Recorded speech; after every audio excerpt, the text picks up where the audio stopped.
Case எல்லாம் எப்படி இருக்கீங்க? நல்லா இருக்கீங்கன்னு நினைக்கிறேன். ரொம்ப நாள் கழிச்சு இன்றைக்கி பார்க்குறேன் உங்களை. என்ன பார்க்க போகிறோன்னா, நிறைய பேர் வந்து ரொம்ப நாளாக கேட்டிருந்தீங்க என்எஸோட ஹேண்டில் மாட்டினதுக்கப்புறம் ரிவ்யூ போடல அப்படின்னு சொல்லி. ஏன்னா நான் வந்து ஃபிக்ஸ் பண்ணுறப்ப ரிவ்யூ போட்டிருப்பேனே தவிர ஃபிக்ஸ் பண்ணதுக்கப்புறம் வந்து நான் லாங் ட்ரைவ்லாம் நிறையா போயிட்டு வந்துட்டேன். அது ரொம்ப நாள் கழித்து வீடியோ எடுக்கிறேன். இன்றைக்கி பேன்னு பேசாமல் இருந்தால் சரி. இந்த என்எஸோட இந்த emotional damn it. இந்த இதில் என்ன பார்க்க போகிறோன்னு பார்த்தீங்கன்னா, என்எஸ்க்கு வந்து நான் கேடிஎம் ஹேண்டில் போட்டிருந்தேன் இல்லையா, அது போட்டதுக்கப்புறம் நான் ரிவ்யூவே போடல. இப்போ தான் வந்து நிறையா கமெண்ட்ஸ் வந்துட்டுருக்கு. அது வந்து நல்லாவே ரீச் ஆகிடுச்சு. அந்த video nearly 10K plus cross ஆகி போயிட்டுருக்கு. நிறைய பேர் அதோட ரிவ்யூ கேட்டிருந்தீங்க. அதுவும் இல்லாமல் ஹேண்டில் வந்து நான் கேடிஎம் போடலாமா, டாமினார் போடலாமா, இல்லை எஃப்செட்டோடது போடலாமா, நிறையா கமெண்ட்ஸ் வந்துகிட்டே இருந்துச்சு லைனாக. அதுவும் இல்லாமல் நிறைய பேர் ஓகே 11 months ஆச்செல்லாம் ரிவ்யூ போடுங்க, அது ரைட் ரிவ்யூ எப்படி இருக்குது, பாசிட்டிவ் நெகட்டிவ்ஸ்லாம் கேட்டிருந்தீங்க. நான் வந்து மேக்ஸிமம் என்னால் முடிஞ்ச அளவுக்கு நான் கமெண்ட்ஸில் ரிப்ளை பண்ணிட்டேன். ரிப்ளை பண்ணியிருப்பேன். ஏன்னா எல்லாத்துக்குமே மேக்ஸிமம் நான் ரிப்ளை பண்ணிட்டேன். ஏன்னா லிமிட்டட் கமெண்ட்ஸ் தான். எனக்கு தெரிஞ்சு நியர்லி எவ்வளோன்னு தெரில, மேபி 60+ 50+ வந்திருந்தாலுமே நான் ரிப்ளை பண்ணியிருப்பேன்.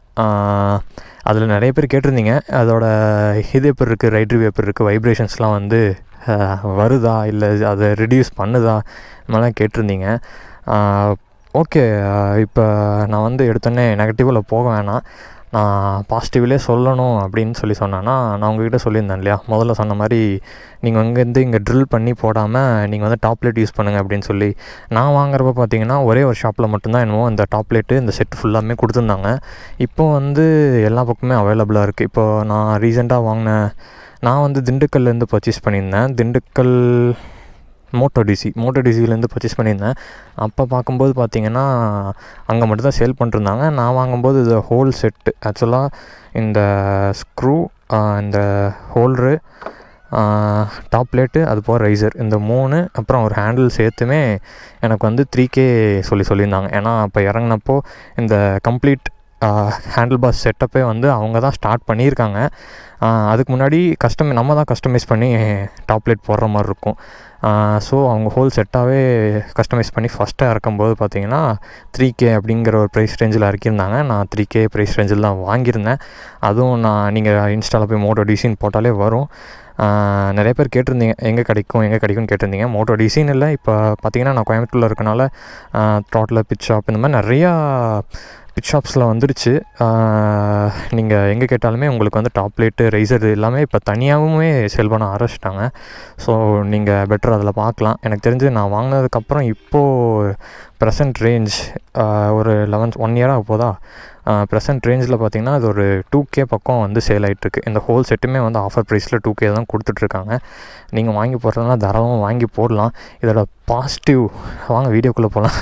நான் அதை சொல்லிகிட்டே இருந்தேன்னா அப்படி சொல்லிட்டே தான் இருப்பேன். இதோட பாசிட்டிவ் அப்படின்னு சொல்லி பார்த்தீங்கன்னா, இதோட சீட்டிங் பொசிஷன் வந்து உங்களுக்கு வந்து உங்களோட ஸ்டாக் ஹேண்டிலோட ரீடிங் பொசிஷனுக்கும் அப்பர் பொசிஷனாக இருக்கும். நீங்கள் வந்து ரைசரை மாற்றுறதை பொறுத்து உங்களோட ஹைட் எவ்வளோ ரைஸ் பண்ணுறதுங்கிற. ஏன்னா நான் வந்து பார்த்திங்கன்னா உங்களுக்கு சின்ன ரைசர் தான் போட்டிருப்பேன். எனக்கு வந்து இந்த ரேஞ்ச் இருந்தால் போதும். இப்போ எனக்கு உட்காரப்போ பார்த்திங்கன்னா இப்படி உட்காரப்போ பார்த்திங்கன்னா எனக்கு இந்த பொசிஷன் போதும். எனக்கு இல்லை இன்னமும் டாப் ரைட் பொசிஷன் வேணும்னா ஒன்றா நீங்கள் ரைசரில் கஸ்டமைஸ் பண்ணி எடுக்கலாம். இல்லையா உங்களுக்கு வந்து சஸ்பென்ஷனில் வந்து சின்ன ஆல்ட்ரேஷன் பண்ணாலுமே உங்களுக்கு ஏடிவி பொசிஷனுக்கு வந்துடும். நீங்கள் மேக்ஸிமம் ஹேண்டில் போட்டிங்கன்னா ரைசஸ் போடுற மாதிரி இருந்துச்சு, எனக்கு இன்னமும் ஹைட்டாக ரைசஸ் போடுற மாதிரி இருந்துச்சுன்னா போடலாம். தாராளமாக நல்லா கம்ஃபர்ட்டாக தான் இருக்கும். எனக்கு வந்து ரைடிங் பொசிஷனை பொறுத்த வரைக்கும் எந்த குறையும் சொல்ல முடியல. என்னால் வந்து லாங்கை வந்து அவ்வளோ அசால்ட் அடிக்க முடியுது. என்னோடய ஸ்டாக்கோட ஹேண்டிலோட பொசிஷனை கம்பேர் பண்ணும்போது இந்த பொசிஷன் வந்து வேறு லெவல் தான் சொல்லுவேன். எனக்கு இதில் வந்து அந்த பொசிஷனை குறை சொல்கிறதுக்கு முடியவே முடியாது. அதுவும் இல்லாமல் ஹேண்ட்லிங்கை பொறுத்த வரைக்கும் டாப் கிளாஸாக இருக்கும். நீங்கள் வந்து ஃபிக்ஸ் பண்ணி ட்ரைவ் பண்ணி பார்க்குறதுன்னு இல்லை, உங்கள் ஃப்ரெண்ட்ஸ் சைடில் யாராவது ஃபிக்ஸ் பண்ணியிருக்காங்க, இந்த மாதிரி டாப் பில் போட்டு ஃபிக்ஸ் பண்ணியிருக்காங்க அப்படின்னா நீங்கள் ட்ரை பண்ணி பாருங்கள். அதுவும் இல்லாமல் வைப்ரேஷனை வந்து ரெடியூஸ் பண்ணுது. வைப்ரேஷன்ஸை பொறுத்த வரைக்கும் அந்த கொஷினும் இருந்துச்சு, வைப்ரேஷன் கம்ப்ளீட்டாக அரெஸ்ட் பண்ணுதா அப்படின்னு சொல்லி இருந்துச்சு. ஆனால் வைப்ரேஷன்ஸை பொறுத்த வரைக்கும் இருக்குது, பட் ஆனால் கம்ப்ளீட்டாக ரெடியூஸ் பண்ண முடியாது, பட் ரெடியூஸ் ஆகுது. 100-70 70 வந்து உங்களுக்கு ரெடியூஸ் ஆகும். 30 கண்டிப்பாக வைப்ரேஷன் இருக்க தான் செய்யும். ஏன்னா என்னோடது வந்து BS4 கார்பரேட்டர் வெர்ஷன், உங்களுக்கு பார்த்தாலே தெரியும். BS4 எல்லாமே கார்பரேட்டர் வெர்ஷன் தான். BS6லேருந்து தான் உங்களுக்கு இன்ஜெக்டர் வந்திருக்கு. இன்ஜெக்டரை பொறுத்த வரைக்கும் உங்களுக்கு பெருசாக அங்கே வந்து இது இருக்காது. எனக்கு தெரிஞ்சு அதோட பொசிஷனில் வந்து வைப்ரேஷன் இருக்காது நீங்கள் இந்த ஹேண்டில் போட்டிங்கனாலும். ஏன்னா உங்களுக்கு வந்து வண்டி கம்ப்ளீட்டாக ஸ்மூத் ஆயிரும். BS4லாம் பார்த்தீங்கன்னா வந்து BS3லேருந்து ரிஃபைன் பண்ணி எடுத்தது. ஸோ அதனால் இதில் வந்து அதை விட ஓரளவுக்கு ஸ்மூத் ஒரு ஸ்டெப் கொண்டு வந்திருக்கான். இது BS6ன்னு பார்த்தீங்கன்னா BS6, 7 இப்போ இருக்க வேரியண்ட் எல்லாமே வந்து நீங்கள் இந்த ஹேண்டில் போடும்போது 100க்கு உங்களுக்கு கண்டிப்பாக 80 இல்லை 90 கூட வைப்ரேஷன் ரெடியூஸ் பண்ணி தரும். 10% தான் வைப்ரேஷன் இருக்க மாதிரி இருக்கும். தாராளமாக நீங்கள் இந்த ஹேண்டில் போடுறதுனா போடலாம். நான் பாசிட்டிவில் சொல்ல வேண்டியது என்னென்னா, ஒன்று உங்களுக்கு அப்ரைட் பொசிஷன், நல்ல கம்ஃபர்டபுளான பொசிஷன், உங்களுக்கு எந்த பெயினும் இருக்காது. ஷோல்டர் பெயின்ஸ்லாமே வந்து ரெடியூஸ் ஆகும்.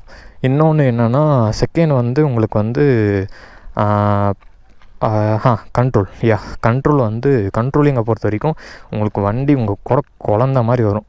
நீங்கள் உங்களோட கண்ட்ரோலிங் வந்து எப்படி இருக்குன்னா அக்யூரேட்டாக இருக்கும். நீங்கள் எப்படி வேணாலும் கட் அடிக்கலாம். உங்களுக்கு வந்து அழகாக உங்கள் கூட வண்டி ஹேண்டில் ஆகும் உங்களுக்கு.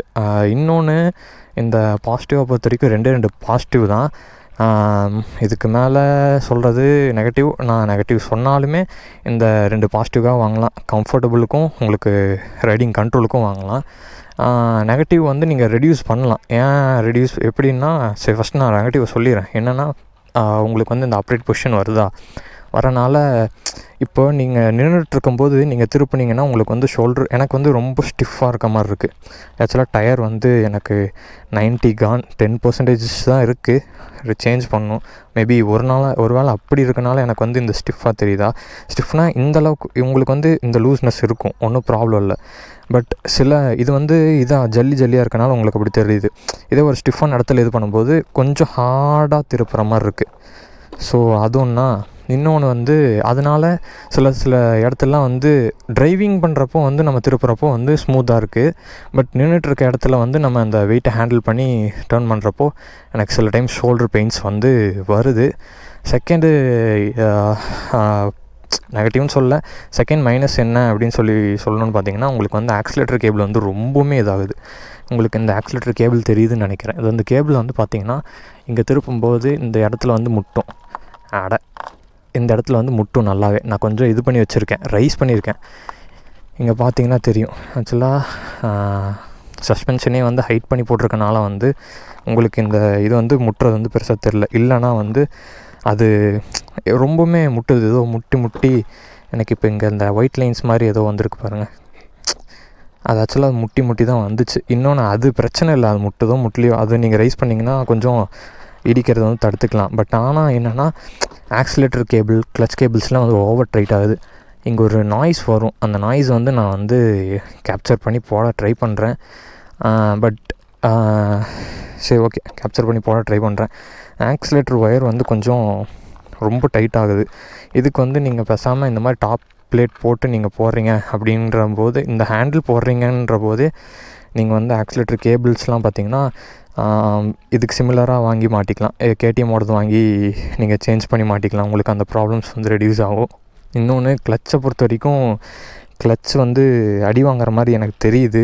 ஏன்னா ரொம்ப ஸ்ட்ரெயின் ஆகுது. இந்த ஒயர்ஸ் எல்லாமே எனக்கு கிளச் ஒயர்ஸு, ஆக்சிலேட்டர் ஒயர்லாம் ரொம்ப ஸ்ட்ரெயின் ஆகிற மாதிரி ப்ராப்ளம் இருக்குது. எனக்கு மட்டும் இல்லை, என்னோடய சர்க்கிளில் வந்து நிறையா பேர் வந்து சொல்லிட்டாங்க இந்த 2 ப்ராப்ளம் வந்து இருக்குது, என்ன பண்ணுறதுன்னு கேட்டாங்க. நான் ரைஸ் பண்ணி போடுங்க, இப்போதைக்கு வந்து என்னோட ஸ்டாக்கோட டாப் லேட்டை ரைஸ் பண்ணி போடுங்க. அதுக்கப்புறமும் வந்துச்சுன்னா நோ அதர் வே, நீங்கள் வந்து கேபிள் தான் சேஞ்ச் பண்ணுற மாதிரி இருக்கும் அப்படின்னு சொல்லியிருந்தேன். ஏன்னா இந்த கேபிள்னால என்ன ப்ராப்ளம் பார்த்தீங்கன்னா, இங்கே நான் த்ராட்டில் கொடுக்கும்போது பாதியிலே வந்து ஸ்ட்ரக் ஆகிக்குது. தெரியுதா உங்களுக்கு? வந்து இங்கே ஒரு சவுண்டு வரும். இதுக்கு மேலே என்னென்னா த்ராட்டில் இது பண்ண முடியல, பிடிச்சி க்ரிப்பாக திருங்கினா தான் திரும்ப முடியும். இந்த மாதிரி த்ராட்டில் ஒயர் வந்து உங்களுக்கு டைட்டாக கொஞ்சம் ஆக்சிலரேஷன்லேயுமே ப்ராப்ளம் வரும். லாஸ்ட்டு நான் ஊட்டி போயிருந்தப்பவே வந்து இந்த ப்ராப்ளம் வந்து இருந்துச்சு. ஓகே ஃபைன், இதை ரெக்டிஃபை பண்ணணும் அப்படின்னு நான் யோசிச்சுட்ருக்கேன். எனக்கு தெரிஞ்சு இது மட்டும்தான் எனக்கு தெரிஞ்சு இதோட நெகட்டிவாக இருக்குது. மற்றபடி வேறு ஒன்றும் ப்ராப்ளம் இல்லை. நெகட்டிவ்னால் அதை நம்மளால் ரெக்டிஃபை பண்ண முடியும். அதுக்கு ஆல்டர்னேஷனாக ஏதாவது நீங்கள் வந்து சேஞ்ச் பண்ணுற மாதிரி இருக்கும். மற்றபடி இந்த ஹேண்டில் பொறுத்த வரைக்கும் வாங்கலாமா வேணாமான்னு கேட்குற எல்லாத்துக்குமே வந்து தாராளமாக வாங்கலான்னு தான் சொல்லுவேன். அதுக்கு முன்னாடி நான் சொன்னதை வந்து நீங்கள் பார்த்துக்கோங்க. எப்பயுமே வந்து ட்ரில் பண்ணி போடாதீங்க. ட்ரில் பண்ணி போடுறதுக்கு நீங்கள் டாப்லைட் போட்டு போட்டிங்கன்னா வந்து உங்களுக்கு வந்து வைப்ரேஷன்ஸ் ரெடியூஸ் ஆகும். இன்னொன்று என்னென்னா நெகட்டிவில் நான் சொன்னது ஆக்சிலேஷன் கேபிளும் க்ளச் கேபிளும் கொஞ்சம் அடி வாங்குற மாதிரி இருக்கா. ஸோ இந்த 2 கேபிளையும் வந்து நீங்கள் சேஞ்சஸ் பண்ணிங்கன்னா உங்களுக்கு வந்து இந்த ஹேண்டில் வந்து சூப்பரான ஹேண்டில். உங்களுக்கு வந்து கம்ஃபர்ட் வைஸும் சரி, உங்களுக்கு சீட்டிங் பொசிஷன் வைஸுமே வந்து உங்களுக்கு வந்து சூப்பராக இருக்கும். வேறு ஏதாவது விட்டுட்டேன்னா எனக்கு வந்து கமெண்ட்ஸில் நிறைய வந்துச்சு. எல்லாமே ரிப்பீட்டடான கொஷின்ஸ் தான் வந்துச்சு. ஹேண்டில் நல்லா இருக்கா, ஓகே ஃபைன். டாமினார் போடலாமா ஹேண்டில், இல்லை கேடிஎம் போடலாமா, எது போடலான்னு கேட்டிருந்தீங்க. டாமினாருக்கும் கேடிஎம்முக்கும் கொஞ்சம் வித்தியாசம் தான். கேடிஎம் பொறுத்த வரைக்கும் இந்த ப்ராட் இருக்கும், நல்லா திக்காக இருக்கும் இந்த ப்ராடு. இது கேடிஎம்மை பொறுத்த வரைக்கும் கொஞ்சம் சரி, டாமினாரை பொறுத்த வரைக்கும் அது திக்னஸ் வந்து கம்மியாகும். நீங்கள் பெட்டர் கேடிஎம்மே போகலான்னு தான் நான் சொல்லுவேன். ஏன்னா டாமினார் ஹேண்டில் கம்பேர் பண்ணும்போது இது பெட்டராக இருக்க மாதிரி எனக்கு தோணுது, என்னோடய ஒப்பீனியன். அந்த ஹேண்டில் சேஞ்ச் பண்ணுறனால ஏதாவது மாறுமா அப்படிலாம் கிடையாது. எல்லா ஹேண்டிலுமே ஒரே மாதிரி தான் பெர்ஃபார்ம் பண்ணும். You better KTM. ஏன்னா நான் கேடிஎம் யூஸ் பண்ணிகிட்ருக்கேன், எனக்கு வந்து ரொம்ப பிடிச்சிருக்கு. எனக்கு வந்து அதில் ஒன்றும் பெரிய நெகட்டிவாக தெரில. அதனால் குவாலிட்டி வைஸுமே வந்து சூப்பராக தான் இருக்குது. ஸோ நீங்கள் தாராளமாக போகிறதுனா கேடிஎம்மே போகலாம். டாமினார் வந்து என்ன 300-200 கம்மியாகும் கேடிஎம் கம்பேர் பண்ணும்போது. ஹேண்டில் வைஸ் வந்து உங்களுக்கு எந்த ஒரு சேஞ்சஸுமே இருக்காது. நீங்கள் என்ன ஹேண்டில் போட்டிங்கனாலுமே உங்களுக்கு வந்து ஒரே கம்ஃபர்ட் தான் கிடைக்கும். பட் எனக்கு என்னோடய ப்ரிஃபரன்ஸ் படி நான் டாமினார் ஓட்டியிருக்கேன். பட் டாமினார் ஹேண்டில் வந்து என்எஸில் போட்டு ஓட்டியிருக்கேன். பட்டு ஆனால் அது என்னென்னா ட்ரில் பண்ணி போட்டிருந்தாங்க. ஸோ அதில் வைப்ரேஷன்ஸ் வந்து என்னால் நல்லாவே ஃபீல் பண்ண முடிஞ்சுச்சு. நீங்கள் பெட்டர் ரெண்டு ஹேண்டில் போட்டாலுமே உங்களுக்கு பெட்டர் பர்ஃபார்மன்ஸ் இருக்கும். பட் என்னோடய சஜஷன் அப்படின்னு கேட்டால் ஜஸ்ட் கோ டு கேடிஎம் வந்து உங்களுக்கு என்ன 200-300 வந்து அதிகமாக போகுமா, உங்களுக்கு குவாலிட்டி வைஸில் நல்லாயிருக்கும். இன்னொன்று எப்படி சொல்கிறதுனா பெஸ்ட்டு. வேறு எதாவது விட்டுட்டேன்னா வேறு ஓகே கைஸ், அவ்வளோதான். சப்போஸ் நான் எதாவது விட்டுருந்தேன் அப்படின்னா கண்டிப்பாக நீங்கள் கமெண்டில் கேட்கலாம், நான் வந்து ரிப்ளை பண்ணுவேன். நான் எல்லா கமெண்ட்டுமே படிச்சுட்டு தான் இருக்கேன். ஸோ கண்டிப்பாக நான் ரிப்ளை பண்ணுறேன். இந்த ரிவ்யூ கூட வந்து அவங்க தான் கேட்டிருந்தாங்க, போட சொல்லியிருந்தாங்க. நான் ரொம்ப நாளாக வீடியோ போடல.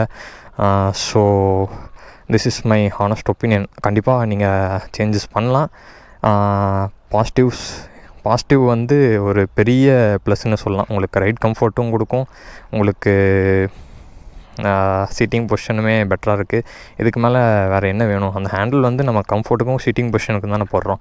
ஸோ தாராளமாக நீங்கள் அந்த ஹேண்டிலுக்கு போகலாம். நெகட்டிவ்ஸ்னு இல்லை, நெகட்டிவ்ஸ்னாலுமே நான் சொன்ன மாதிரி நீங்கள் சில சேஞ்சஸ்லாம் பண்ணிங்கன்னா அந்த நெகட்டிவ்ஸுமே பாசிட்டிவாக தான் மாறும். ஸோ ஓகே கைஸ், நீங்கள் கேட்ட மாதிரி நான் அதோடய ரிவ்யூ கொடுத்துட்டேன். நான் எதாவது மிஸ் பண்ணியிருந்தேன் அப்படின்னா தாராளமாக நீங்கள் கமெண்ட்டில் கேட்கலாம், நான் ரிப்ளை பண்ணுவேன். Love you all. Upcoming ride வந்து ஒரு பிளான் பண்ணி வச்சுருக்கேன்.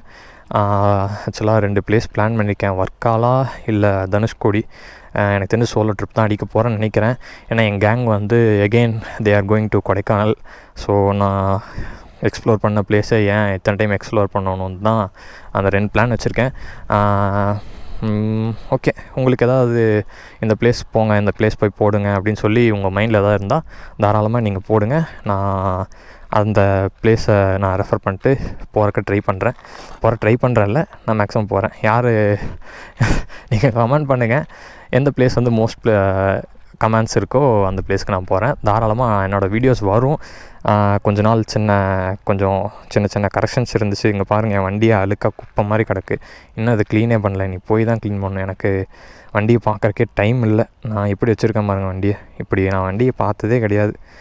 இன்னும் நீ போய் தான் ரெடி பண்ணணும். ஓகே ஃபைன் கைஸ், நீங்கள் கேட்ட மாதிரி நான் வீடியோ போட்டேன். Love you all. அண்ட் உங்களுக்கு எதாவது கொஷின்ஸ் இருந்துச்சுன்னா கமெண்ட்ஸில் ரைஸ் பண்ணுங்கள். அதே மாதிரி நெக்ஸ்ட் உங்களுக்கு எதாவது ப்ளேஸ் போகணும்னு சொல்லியிருந்தீங்கன்னா அதையும் டிஸ்கிரைப் பண்ணுங்கள், நான் போகிறேன். Until take care, bye bye, love you all.